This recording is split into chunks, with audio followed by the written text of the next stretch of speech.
우리 본문이 짧기 때문에 한 번만 더 읽어보도록 하겠습니다. 같이 읽겠습니다.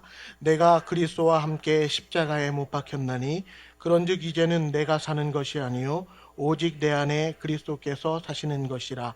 이제 내가 육체 가운데 사는 것은 나를 사랑하사 나를 위하여 자기 자신을 버리신 하나님의 아들을 믿는 믿음 안에서 사는 것이라. 아멘.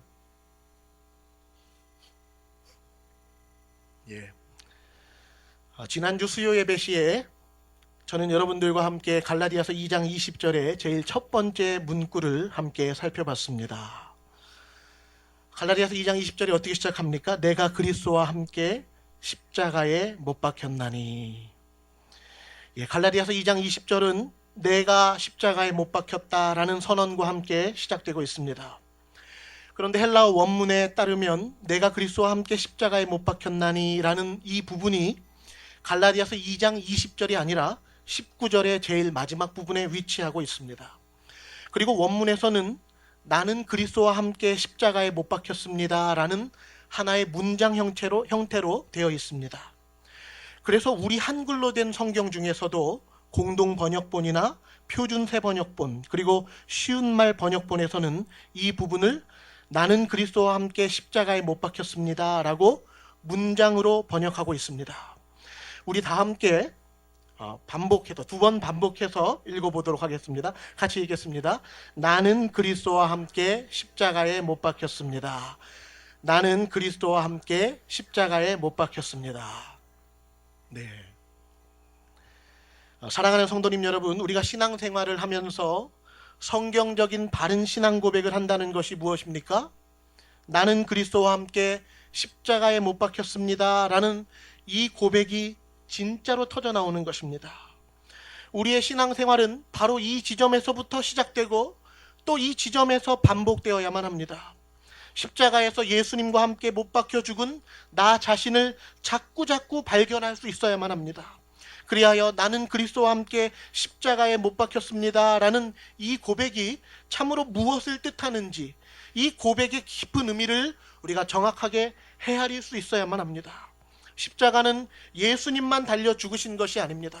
예수님은 우리를 대신하여 십자가에 달리셨으며 그 말은 정말로 십자가에 못 박혀 죽어야 할 근본적인 존재가 나 자신이라는 것입니다. 따라서 성경이 약속하신 예수님의 십자가의 은혜를 정말로 친밀하게 경험하고 싶다면 주님이 죄와 사망과 저주의 형벌을 받고 죽으신 그 십자가에서 예수님과 함께 나도 동일하게 십자가에 못 박혀 죽는 영적인 체험을 반드시 해야만 하는 것입니다. 바로 이 부분에 대해 사도 바울은 로마서 6장 6절에서 이와 같은 방식으로 표현했습니다. 제가 한번 읽어드리겠습니다. 우리가 알거니와 우리의 옛사람이 예수와 함께 십자가에 못 박힌 것은 죄의 몸이 죽어 다시는 우리가 죄에게 종노릇하지 아니하려 함이니. 사도 바울은 먼저 우리가 알거니와 라고 표현했습니다. 여기에서 우리가 알거니와 라는 말은 우리가 다 알고 있다시피 우리가 다 알고 있듯이 라는 뜻이 될 것입니다. 사랑하는 성도님 여러분, 우리 그리스도인들이라면 누구나 다 분명하게 알고 있어야 하는 진리가 무엇입니까? 6절에 이어지는 부분에 보십시오. 우리가 알거니와 우리의 옛사람이 예수와 함께 십자가에 못 박힌 것은 이라고 나옵니다. 우리의 옛사람이 예수와 함께 십자가에 못 박혔다는 것입니다. 예수님과 함께 십자가에 못 박힌 대상이 구체적으로 누굽니까? 우리의 옛사람입니다. 우리의 옛사람이 예수님과 함께 십자가에 못 박혀 죽었다는 것입니다. 그래서 한 번만 더 우리 따라서 읽어보도록 하겠습니다. 우리의 옛사람이 예수와 함께 십자가에 못 박혔다. 한 번 더 하겠습니다. 우리의 옛사람이 예수와 함께 십자가에 못 박혔다. 사도 바울은 우리의 옛사람이 예수와 함께 십자가에 못 박혔다는 사실을 우리 모두가 다 알아야 한다고 말하고 있습니다. 교회는 바로 이 진리를 너무나도 명확하게 잘 알고 있는 사람들이 모인 공동체여야만 합니다. 그렇다면 우리의 옛사람이 예수님과 함께 십자가에 못 박힌 이유가 무엇입니까? 6절 하반절에 이어서 보시면 죄의 몸이 죽어서 다시는 우리가 죄에게 종노릇하지 않기 위함 때문에 우리의 옛사람이 십자가에 못 박혀 죽었다고 선언하고 있습니다. 따라서 로마서 6장 6절 말씀을 다시 정리해보면 십자가에 못 박혀 죽어야 할 대상은 누구입니까? 우리의 옛사람입니다. 과거에 내 마음대로 죄를 지으며 살아갔던 나의 옛사람이 십자가에 못 박혀 죽은 것입니다. 예수님을 믿기 전 과거에는 삼위일체 하나님과 아무런 상관없이 살아왔던 삶이 옛사람의 나의 모습이었습니다. 그런데 나의 욕심과 정욕을 따라 살아가던 죄의 몸이 십자가에서 함께 죽은 것입니다. 그 이유가 무엇입니까? 다시는 우리가 죄에게 종노릇하지 않기 위해서입니다. 그동안 죄에게 종노릇하며 살아왔다는 사실이 너무 부끄럽고 억울하고 분통해서 다시는 우리가 죄에게 종노릇하지 않으려고 십자가에서 못 박혀 죽은 것입니다.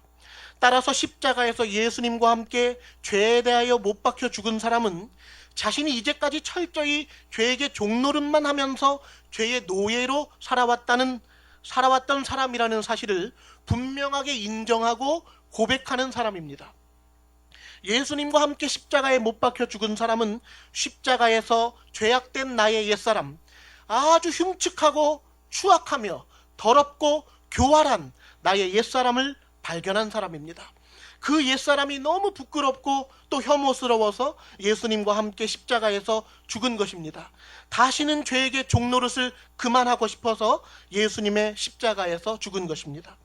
우리는 압니다. 내가 내 마음과 내 생각과 내 욕심을 따라 내가 원하는 대로 살아가서는 결국 죄를 벗어날 수 없다는 사실을 우리는 잘 알고 있습니다.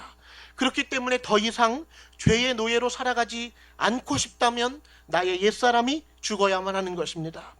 예수님과 함께 나의 죄악된 옛사람이 죄에 대하여 완전히 죽는 것, 바로 이것이 십자가의 만남입니다. 예수님의 십자가, 그 십자가는 내가 졌어야 될 십자가인데 내 죄로 인해서 내 죄 때문에 내가 죽었어야 할 나의 십자가에서 예수님이 나를 대신하여 저주의 형벌을 받으시고 죽으셨구나. 어떻게 이럴 수가 있는가? 라는 사실을 깨달은 사람입니다. 십자가에서 자신의 죄악된 옛사람의 실체를 적나라하게 발견해버린 사람, 이 사람만이 나는 그리스도와 함께 십자가에 못 박혔습니다 라는 고백을 진실하게 할 수 있다는 것입니다. 여러분은 혹시 깡패 목사 김익두 목사님에 대해서 알고 계십니까? 아마도 한두 번쯤은 들어보셨을 텐데요. 김익두 목사님은 본래 황해도 안악군에서 아주 유명한 깡패 출신의 사람이었습니다. 사람들이 김익두라는 이름만 들어도 벌벌 떨 정도로 그는 아주 악한 사람이었습니다. 얼마나 악명이 높았는지 사람들은 을에 자기의 신들에게 이렇게 빌었답니다. 오늘 하루 동안 김익두를 만나지 않고 무사히 보내게 해주십시오 라고 빌 정도로 한번 만났다 하면 뼈도 못 추리게 만드는 사람이 바로 김익두라는 사람이었습니다. 그는 예수님 만나기 전에 얼마나 고약한 사람이었는지 선교사님들이 전도지를 나눠주면서 예수 믿고 천당 갑시다 라고 말하면, 그에게 복음을 전하면 선교사님들이 보는 앞에서 나누어준 전도지에 코를 풀어서 길바닥에다 내팽겨버릴 정도로 그는 아주 고약한 성품을 가진 사람이었습니다. 그런데 어느 날 다 변해도 절대로 변하지 않을 것 같은 김익두가, 다 예수님 만나도 절대로 예수님 만나지 못할 것 같은 이 김익두가 수알렌 선교사님이 전파하시는 한 줄기의 말씀을 듣고 그의 심령이 꼬꾸라져 버렸습니다. 그가 들었던 말씀이 무엇입니까? 선교사님이 이렇게 설교하셨답니다. 누구나 다 죽음을 피할 수 없습니다. 사람은 반드시 죄를 지은 대로 보응을 받습니다. 예수님을 믿지 않는 죄인은 지옥으로, 예수님을 믿고 회개한 자들은 의인으로 변화를 받아 영원한 천국으로 가게 됩니다. 그렇게 말씀을 들었다고 합니다.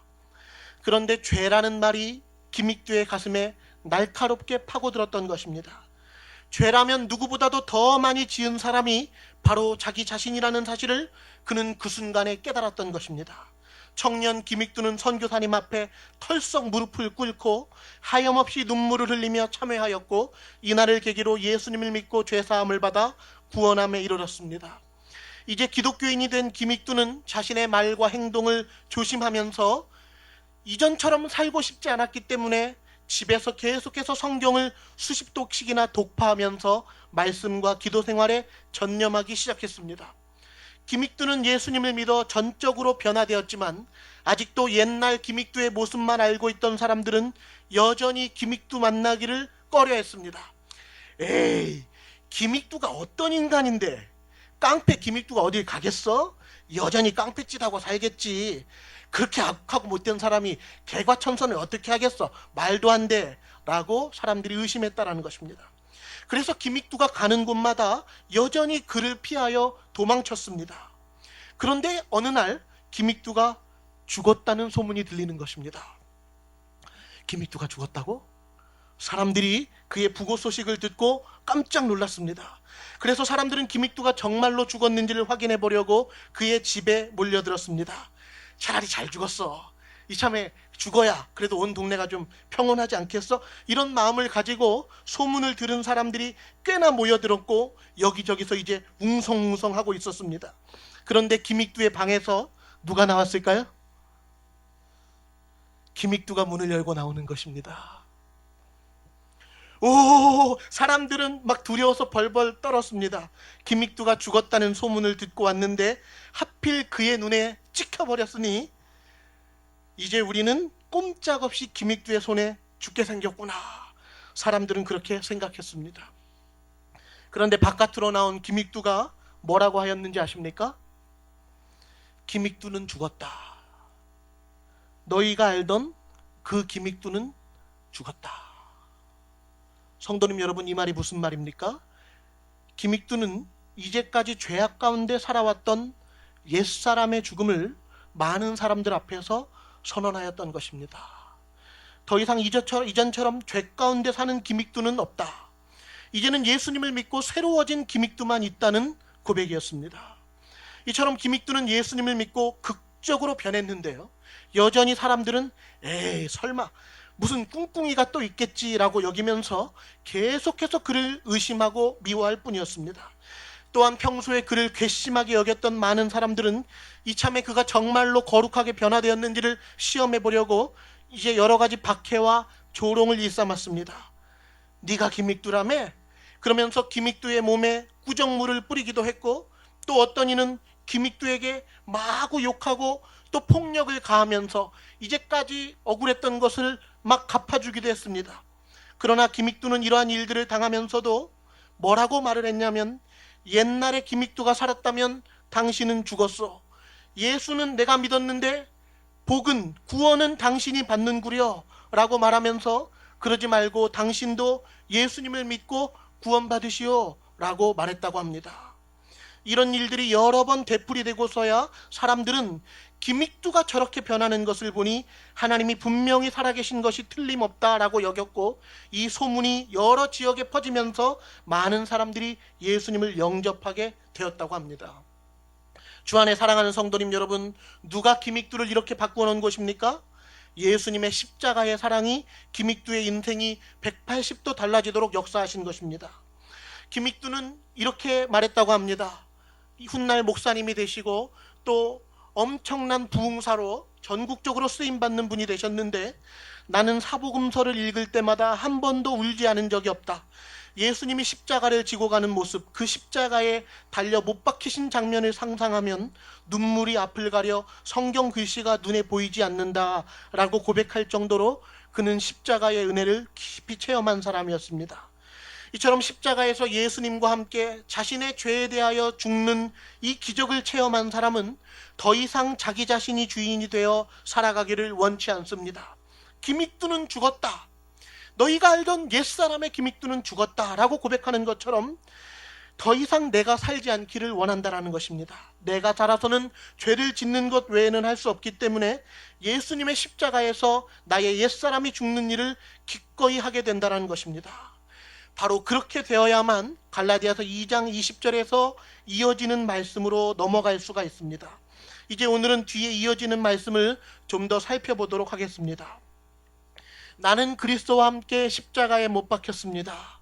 이 고백을 진실하게 하는 사람은 이어서 어느 자리로 가게 될까요? 갈라디아서 2장 20절을 다시 한번 보십시오. 그런즉 이제는 내가 사는 것이 아니요 오직 내 안에 그리스도께서 사시는 것이라. 십자가에서 예수님과 함께 자신의 죄악된 옛사람이 죽은 것을 경험한 사람만이 이어서 뭐라고 고백할 수 있습니까? 이제는 내가 사는 것이 아니요 내 안에 그리스도께서 사신 것이라. 여러분, 이 표현을 잘 보십시오. 여기에는 두 가지 내용이 대조적으로 나오고 있습니다. 첫 번째는 내가 사는 것이 아니요, 두 번째는 그리스도께서 사신 것이라.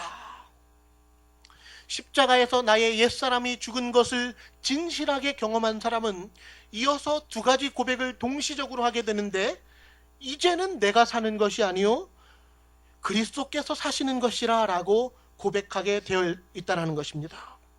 이제는 내가 사는 것이 아니요, 좀 더 쉽게 표현한다면 이제 살고 있는 것은 내가 아닙니다. 이제는 더 이상 내가 살지 않습니다 라는 고백이 반드시 뒤따라오게 되어 있다는 것입니다. 사랑하는 성도님 여러분, 내가 살지 않는다니요, 내 인생인데 내가 살지 않는다면 누가 살겠습니까?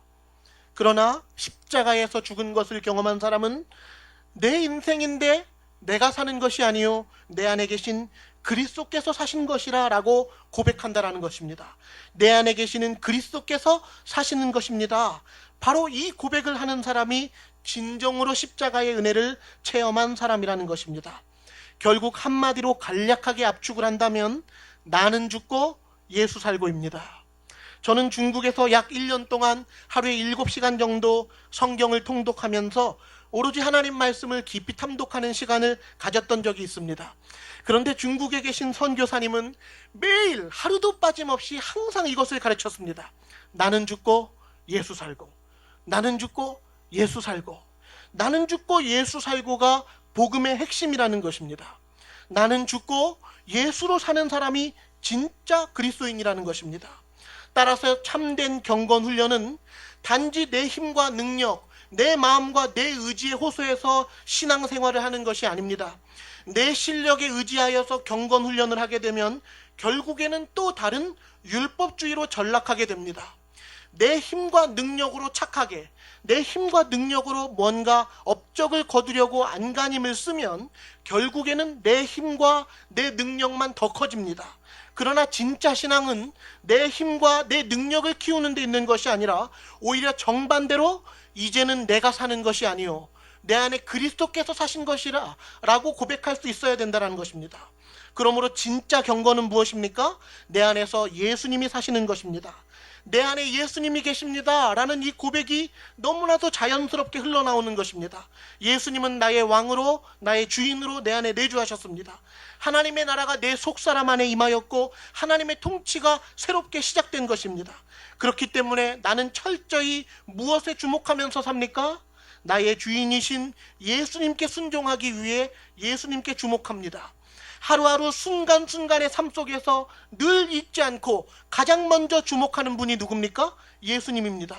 내 삶은 예수님 없이는 살 수 없습니다. 세상 사람들처럼 그저 내 힘과 내 능력에 의존해서 신앙생활도 그렇게 내 힘으로 하는 것이 아니라 제일 먼저 내 안에 나의 주인으로 거하시는 예수님부터 챙기고 예수님께 순종하는 데에 가장 많은 에너지를 쏟아붓는 것입니다. 내 안에 예수님이 살고 계시기 때문에 그분의 온전하신 통치하심을 받기 위해 옛사람의 나는 기꺼이 죽겠다라는 것입니다. 오늘도 예수님이 나의 주인으로서 나를 통치하시려고 하시는데 그분의 통치를 오히려 죄악된 나의 옛사람이 방해할까봐, 그래서 나는 죽고 예수 살고를 잘할 수 있도록 항상 자기를 부인하는 것입니다. 그러므로 사람들이 볼 때에는 인간 황지만, 목사 황지만만 살아있는 것 같은데 정작 황지만 당사자는 무엇으로 사는 것입니까? 황지만의 속사람 안에 주인으로 임하신 예수님의 통치받기를 늘 사모하여서 예수님 사시고 황지만 죽고를 반복해서 하는 것이 진짜 신앙생활이라는 것입니다. 그러므로 이 두 가지가 동시적으로 이루어지지 않는다면, 내가 사는 것이 아니요가 이루어지지 않고 그리스도께서 사신 것이라 이것이 이루어지지 않는다면 신앙생활에 아주 치명적인 결함, 아주 근본적인 문제가 있는 신앙생활이 될 수 있다는 것입니다. 이 부분을 그림으로 잘 설명해 주는 것이 바로 사형리입니다. 여러분은 사형리에 대해서 들어보셨습니까? 사형리란 네 가지 영적인 원리라는 뜻을 가지고 있는데요. 사형리는 선교단체 CCC에서 불신자들에게 효과적으로 복음을 전달하기 위해 전도용 소책자로 만든 책입니다. 이 책의 9페이지에 보면 두 종류의 사람에 대해 그림으로 설명하는 부분이 나옵니다. 그림이 보이시는지 모르겠습니다.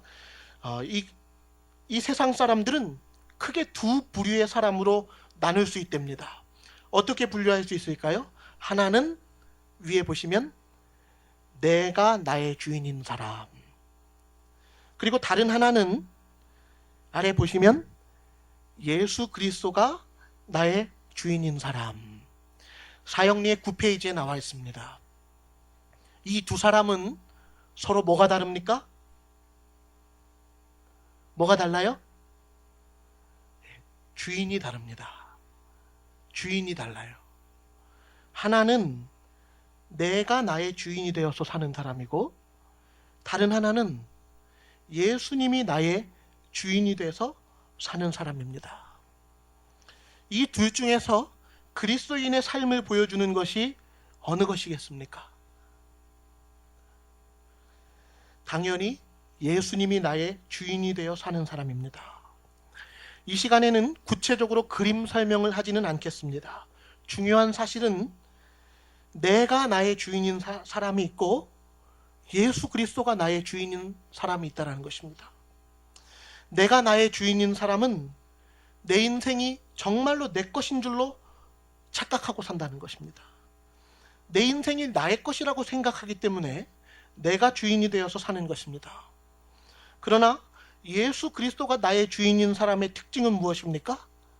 이 사람은 내 인생이 내 것이 아니라는 사실을 분명히 알고 있습니다. 내 인생은 내 마음대로 살아서는 안 되고, 내 인생은 나의 주인이신 예수님이 원하시는 뜻대로 순종하며 날마다 살아야 한다는 것을 분명하게 아는 사람입니다. 그렇기 때문에 진정으로 예수님을 나의 주인으로 모시고 사는 사람은 예수님께 순종하며 살아가는 것이 결코 버겁지 않습니다. 여러분, 예수님께 순종하는 것이 버겁습니까? 그 이유는 내가 주인으로 살기 때문입니다. 내가 죽고 내 안에 예수님 사시는 것을 날마다 훈련하는 사람은 점점 더 이것이 익숙해지는데, 그래서 예수님께 순종해야 된다는 것이 점점 더 버겁지 않고 자연스럽고 오히려 기쁘기 시작합니다. 예수님께 순종하는 것이 억지스러운 명령에 복종하는 느낌이 아니라는 것입니다. 솔직하게 말하면요, 전 그렇게 살고 싶지는 않은데요, 천국에 가야 되기 때문에 그냥 참고 있는 거예요. 그래도 지옥에 가는 것보단 낫잖아요? 이런 식으로 사는 삶이 아니라는 것입니다. 생각해 보십시오.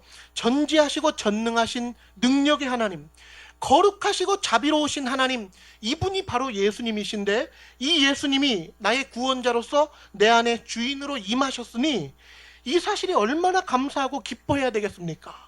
내가 영원한 천국에 들어갈 때까지 그냥 나를 버려두지 아니하시고 홀로 버려두는 것이 아니라 내 힘과 내 능력에 의존해서 신앙생활하고 내 힘으로 구원에 합당한 열매를 맺도록 하라고 하면 정말로 힘들 텐데, 하나님이 친절하게 어떻게 하신 것입니까? 내 안에 임해버리신 것입니다.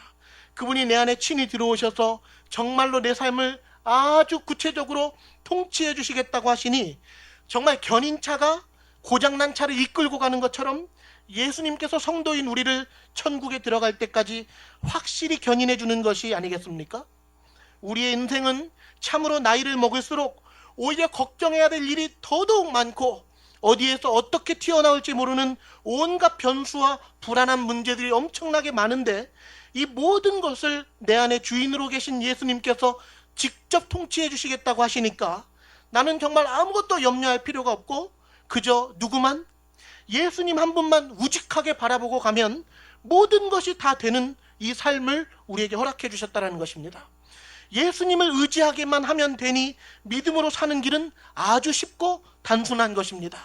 그런데 왜 우리의 마음이 복잡합니까? 아직도 내가 주인이 되고 싶어하는 나의 욕심이 있기 때문에 그렇습니다.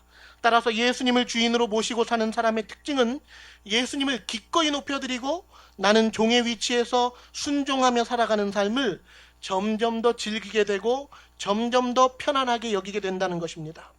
그러므로 우리 부산 사랑의 교회가 예배와 제자 훈련과 3, 40대 젊은 층을 비롯해서 많은 청소년들과 청년들, 그리고 자라나는 새싹들을 복음으로 잘 양육한다면 어떤 일이 일어나야 되겠습니까? 아이들이, 꼬마 아이들인데 뭐라 그래요? 나는 죽고 예수 살고.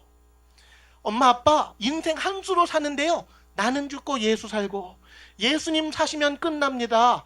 이 고백이 진짜 웃긴 말 같지만 유치부, 유초등부, 중고등부 아이들의 입에서 나와야 됩니다. 이게 진짜 신앙생활입니다. 요한아, 공부 열심히 해라. 희원아, 너 열심히 해야지. 너 그렇게 하면 도태된다. 그 아이가 주인이 되어서 그 아이의 힘으로 살게 하는 것은 전혀 복음적이지 않습니다. 어렸을 때부터 무엇을 가르쳐야 됩니까? 너의 주인이 다르단다. 참, 이렇게 어린 너가 사는 것이 아니요, 너 안에 예수님 사셔야 된다니 어렵지? 그런데 요한아, 그게 진리다. 내가 사는 것 아니요, 내 안에 그리스도께서 사신 것이라. 너가 이 말이 무엇인지를 깨달아야 된다. 너가 이게 깨달아져야 진짜 신앙생활을 행복하게 할 수 있다. 바로 이것을 전수해 주어야 된다는 것입니다. 아이들이 학교에 갔는데 학교에 있는 아이들이 다 자기가 주인이 되어서 사는데 우리 부산 사랑의 교회 교육부서 아이들은 어떻게 해요? 내가 사는 것 아니요, 선생님 제가 사는 것이 아닙니다. 예수님이 사시는 것입니다. 이게 진리라는 것입니다.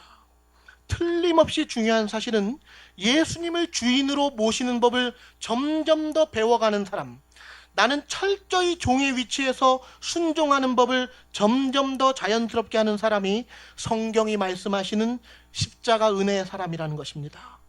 이제 마지막으로 나는 죽고 예수 살고의 삶이 무엇을 말하는지 또 다른 차원에서 구체적으로 접근해보고 설교를 마무리하도록 하겠습니다. 지금부터가 굉장히 중요합니다. 나는 죽고 예수 살고가 왜 중요한지를 말씀드리겠습니다. 우리 다 같이 한번 따라해 보실까요? 다 같이 한번 따라해 보겠습니다. 목적의 전환이 아니라 주체의 전환이다. 다시 한번 따라 읽겠습니다. 목적의 전환이 아니라 주체의 전환이다. 예, 사랑하는 성도님 여러분, 목적의 전환이 아니라 주체의 전환이다 라는 이 말의 의미가 무엇입니까? 우리가 예수님을 믿는다는 것, 신앙생활을 하며 살아간다는 것은 단순히 우리의 삶에서 어떤 목적이 전환되는 차원이 아니라 우리 삶의 주체가 전환되는 차원이어야 된다는 것입니다. 좀 더 쉽게 말씀을 드려보겠습니다. 우리가 예수님을 믿는다는 것의 궁극적인 성경적인 의미는 단지 우리 인생의 목적이 조금 선하게 바뀌는 것을 의미하지 않는다는 것입니다. 쉽게 말해 과거에는 이 세상의 부귀영화와 행복과 쾌락을 쫓아 살아가던 사람이 예수님을 믿은 이후로 그의 목적이 바뀌어서 세상 영광 추구하던 사람이 목적을 바꿔 하나님의 영광을 추구하는 사람으로 바뀌는 것, 이렇게 목적이 바뀌는 것이 가장 본질적인 변화가 아니라는 것입니다. 물론 우리 인생의 목적이 바뀌는 것이 저는 쓸모없거나 귀하지 않다는 것은 아닙니다. 이전까지 세상의 영광을 추구하던 사람이 예수님을 믿음으로 말미암아 하나님의 영광을 추구하는 사람으로 그 목적이 바뀌었다면 얼마나 감사하고 귀한 일입니까? 그러나 아무리 우리가 선한 목적을 가지고 우리 인생의 근본적인 목적을 우리가 바꾼다 할지라도 목적을 바꾸는 것이 성경이 말씀하시고 하나님이 말씀하시는 신앙생활의 가장 근본적인 변화의 핵심은 아니라는 것입니다. 그렇다면 예수님을 믿는다는 것은 곧 무엇을 가리킵니까? 예수님을 믿게 되면 궁극적으로 눈에 띄는 변화가 있는데 그것은 바로 주체가 전환되는 것을 의미합니다. 신앙생활은 날마다 주체자가 전환되어 살아가는 것을 말합니다. 그것이 바로 성경이 말씀하시는 궁극적인 변화입니다. 앞에서 살펴봤듯이 이 세상에는 두 종류의 사람이 있습니다. 하나님이 보실 때 딱 그렇게 보신다는 것이죠. 하나님은 두 종류의 사람으로 사람을 나누는데 하나는 자기 자신이 주인이 되어서 사는 사람, 다른 한 사람은 예수님이 나의 주인이 되어 살아가는 사람으로 보신다는 것입니다. 주인이 누구인지를 보신다는 거죠. 목적이 무엇인지를 보는 것이 아니라 주인이 누구인지를 보신다는 것입니다. 세상 목적 위에 사는지 하나님 목적 위에 사는지 목적을 기준으로 보지 않으시고 주체자가 누구인지를 보신다는 것입니다. 주인이 달라지는 것, 예수님 믿는 것이 바로 주체가 전환되는 것이라는 것입니다.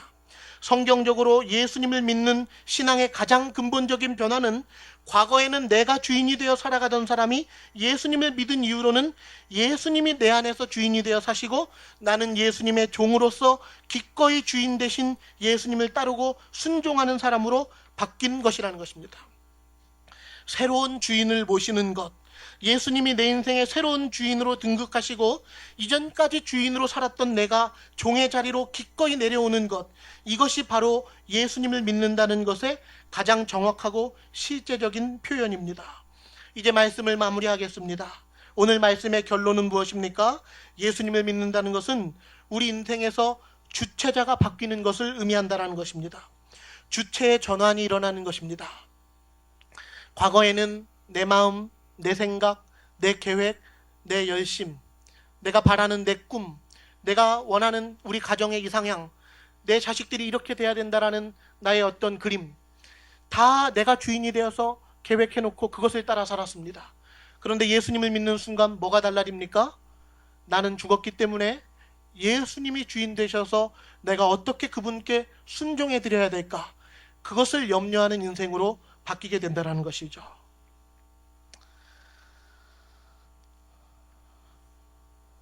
신앙생활을 한 가지만 더 이야기하고 마치겠습니다. 신앙생활을 하다 보면 우리 그리스도인들에게도 정말 어쩔 수 없는 고난이 찾아올 때가 있습니다. 사람으로는 어떻게 해볼 수 없는, 자녀가 크게 아프다든지 혹은 부부 사이에 누가 아프다든지 사업이 정말 무너질 정도로 크게 힘들다든지 아니면 자녀가 말을 정말로 안 듣는다든지 막 결혼이 파혼을 하게 된다든지 이런 식으로 감당하기 힘든 문제가 일어날 때가 있습니다. 그런 상황이 오면 우리가 어떻게 합니까? 너무 절박하니까 기도를 합니다. 근데 그런 때 우리가 어떤 마음으로 기도를 하냐면 하나님, 이것은 사람으로는 해결할 수가 없습니다. 하나님이 도와주십시오. 하나님 한 번만 살려주십시오. 이렇게 절박하게 하나님이 살려달라고 막 기도하게 되는 거죠. 하나님이 이상하게 우리의 인생에 그런 일을 허락지 않으셔도 될 것 같은데 정말 너무 견딜 수 없이 힘들어서 하나님이라도 찾지 않으면 죽을 것 같은 상황을 하나님이 우리에게 주시고 우리가 하나님을 절박하게 찾게 만든다는 것이죠.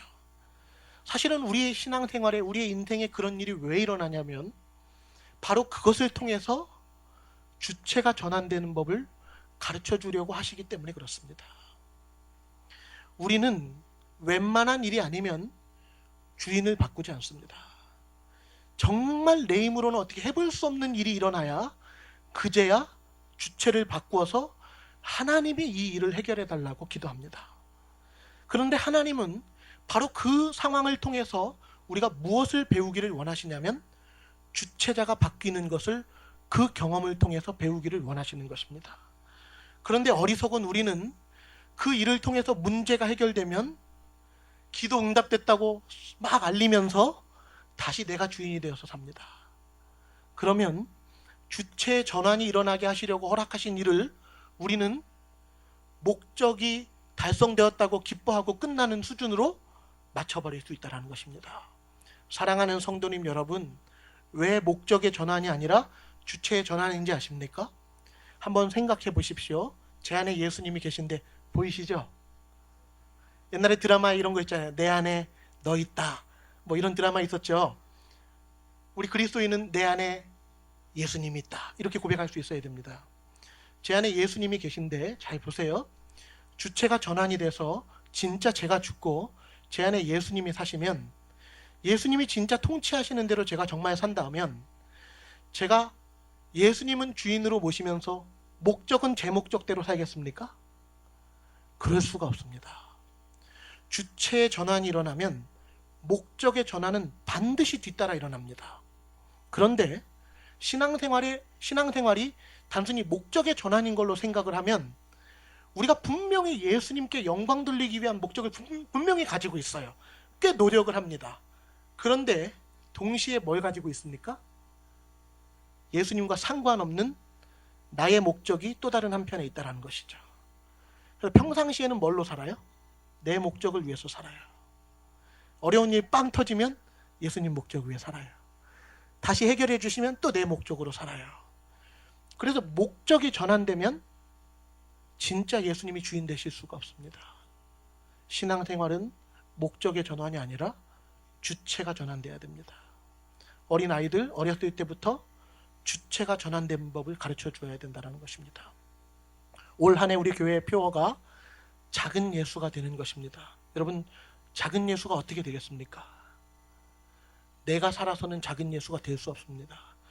내가 살아서 작은 예수가 되면 예수님을 어찌 보면 우리가 망령되이 일컫는 것이죠. 어떻게 내가 내 힘과 내 능력에 의존해서 살았는데 내가 작은 예수가 되겠습니까? 말이 안 되죠. 작은 예수가 되려면 주체의 전환이 일어나야 됩니다. 예수님이 내 안에서 사셔야 진짜 남들이 볼 때는 내가 사는 것 같은데 나는 예수님의 통치를 받고 있기 때문에 내가 가는 곳마다 예수님이 가시는 게 진짜 일어나게 되는 것입니다. 주체의 전환이 일어나야 우리가 작은 예수가 될 수 있고, 주체의 전환이 일어나야 하나님이 우리 각 사람과 우리 교회를 사용하실 것입니다. 신앙생활의 비밀을 깨달으셔서 점점 더 예수님이 사시는 삶, 점점 더 나는 죽는 삶, 그것을 기뻐할 수 있는 우리 성도님 모두가 되실 수 있기를 바랍니다. 우리 함께 찬양 한 곡 하시고 기도하는 시간이 갖도록 하겠는데요. 언제나 내 모습이라는 찬양을 우리 함께 찬양하려고 합니다.